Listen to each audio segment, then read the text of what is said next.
First, a WBZ exclusive.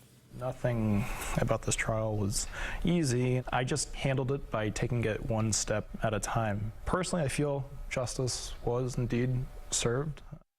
One of the jurors who sentenced Juror Tsarnaev to death is breaking his silence. And there's a reason he wanted to share his story and share it today. Our Jim Armstrong is here. And Jim, he says this trial changed him and his life forever. David, he also described the marathon bombing to me as an event that rippled out far and wide.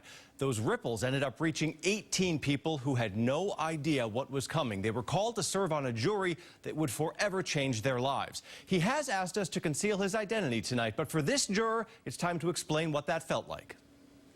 That we did what we had to the best of our ability. I believe that we made the right choice. When the jury summons arrived last year, he knew little about the marathon bombings. But now, Juror 83 knows more than he'd like. You were just all sort of plucked out of your normal lives and had all this thrown at you. So how do you handle all that? I just handled it by taking it one step at a time. Day one, defense attorney Judy Clark gets up and says it was him. What goes through your mind? It's quite honest of them.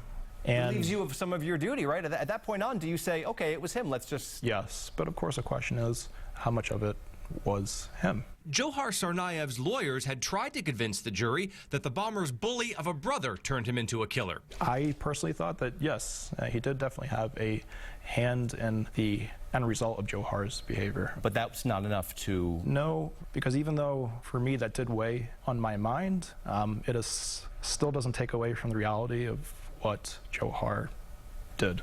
Deciding Tsarnaev was guilty was one thing. The real struggle is punishment. It made it hard for me to jump directly on board as to what the appropriate punishment would be. So I think I hear you saying that it took you a while to come to the decision to sentence him to death. Absolutely.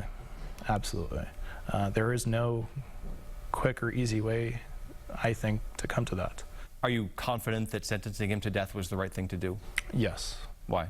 Because in the end, he's still, and it's hard for me to talk about, you know, but people died and were severely maimed because of his actions. And as good of a person as he may have been up until that point, and as much potential as a person he may have had, he still chose to do what he did. Juror 83, the first to speak and the first to write a book, coming out next month, written with a family friend. If I were to assess, I would say he walked in a 22-year-old and probably walked out a 30-year-old.